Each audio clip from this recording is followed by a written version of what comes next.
ಇದು great Indian keyboard ಮಾಡಲು ಮಾಡಲ್ ಬಂದುಬಿಟ್ಟು CT-X870 ಇನ್ನು. ಇದರಲ್ಲಿ ಫೀಚರ್ಸ್ ಏನೇನಿದೆ ಅಂದರೆ 26 ಇಂಡಿಯನ್ ರಿದಮ್ಸು, 26 ಇಂಡಿಯನ್ ಟೋನ್ಸು, ಆಮೇಲೆ USB ಮೆಮೊರಿ ಇದೆ, ಆಮೇಲೆ 48 ನೋಟ್ ಪಾಲಿಫೋನಿ ಇದೆ, 61 ಕೀಸ್ ಕೀಬೋರ್ಡ್. ಇದು digital keyboard. First time by ಮಾಡಿದ್ದೀವಿ ಶಾಪ್ಗೆ ಹೋಗಿ. ನಮಗೂ ಅಷ್ಟೇನು ಐಡಿಯಾ ಇಲ್ಲ ಕೀಬೋರ್ಡಲ್ಲಿ.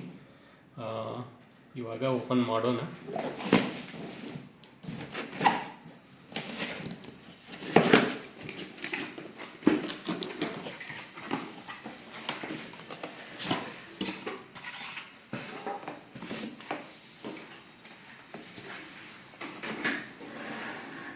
ಇಲ್ಲಿ ಕನೆಕ್ಟ್ ಮಾಡೋಣ.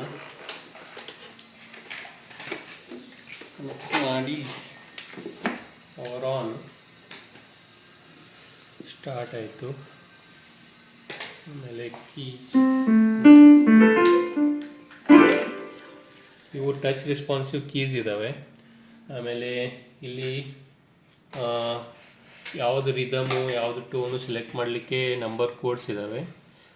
ನೀವು ರಿದಮ್ ಸೆಲೆಕ್ಟ್ ಮಾಡಬೇಕಂದ್ರೆ ಮೊದಲು ಇಲ್ಲಿ ರಿದಮ್ ಸೆಲೆಕ್ಟ್ ಮಾಡಿ. ಆಮೇಲೆ ಇವಾಗ ಸಪೋಸ್ ಇಂಡಿಯನ್ ರಿದಮ್ ಬೇಕಾದರೆ 107 to 138 ಕೀ ಸೆಲೆಕ್ಟ್ ಮಾಡೋದು. 108 ಸ್ಟಾರ್ಟ್ ಮಾಡಿದರೆ ರಿದಮ್ ಪ್ಲೇ ಆಗುತ್ತೆ. ಆಮೇಲೆ ಹಾಗೆ ನೀವು ಯಾವ್ದು ಬೇಕಾದ್ರೆ ಸೆಲೆಕ್ಟ್ ಮಾಡ್ಬೋದು. ಆಮೇಲೆ ಇದು ನೋಟ್ಸ್ ಅದು ಇಡಲಿಕ್ಕೆ ಇದೆ, ಸ್ಟ್ಯಾಂಡ್ ಇದೆ. ಸೊ ಈ ಸ್ಟ್ಯಾಂಡ್ ಹಿಂಗೆ ಫಿಕ್ಸ್ ಮಾಡಿ ನೋಟ್ಸ್ ಎಲ್ಲ ಇಟ್ಕೋಬೋದು. ಆಮೇಲೆ ಇಲ್ಲಿ ಫೋನ್ ಇಟ್ಕೋಬೋದು. ಇದು ವಾಲ್ಯೂಮ್ ಅಡ್ಜಸ್ಟ್ ಬಟನ್ ಇದೆ. ಇದಿಷ್ಟು unboxing of X8070 Indian keyboard. So next ವಿಡಿಯೋಸಲ್ಲಿ ಇವಾಗ ನನ್ನ ಮಗನಿಗೆ ಇದು ಲರ್ನಿಂಗ್ ಸೆಷನ್ ಸ್ಟಾರ್ಟ್ ಮಾಡ್ತಾ ಇದ್ದೀವಿ.